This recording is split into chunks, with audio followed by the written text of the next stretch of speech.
Buka. Tahan. Kau jangan lari. Kau jangan lari. Kau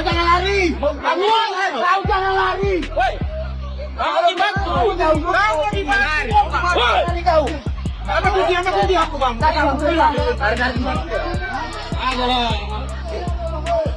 Viral TNI dihadang debt collector di Medan, paksa mau ambil mobil namun tiba-tiba ciut. Baru-baru ini ramai detik-detik video yang menarasikan momen saat anggota TNI tiba-tiba dihadang oleh dua orang debt collector di Medan. Hal itu kini ramai usai diunggah di sosial media, salah satunya akun Instagram @infokomando_official pada Senin, 22 September 2025. Debt collector mencoba merebut mobil di jalan, tidak tahu yang dihadapinya TNI, tulis keterangan pada unggahan. Pada unggahan, nampak perekam video menyorot momen cekcok antara dua orang yang mengaku dari Leasing dengan seorang anggota TNI di jalan.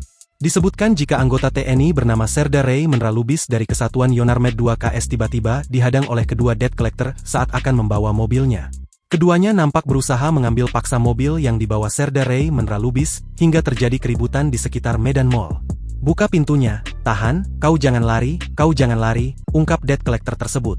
Imbas kejadian tersebut lantas menarik perhatian warga sekitar hingga sekuriti setempat pun ikut turun tangan melerai. Mengetahui Serda Ray Menra Lubis adalah anggota TNI, kedua debt collector tersebut akhirnya tidak berani melakukan intimidasi.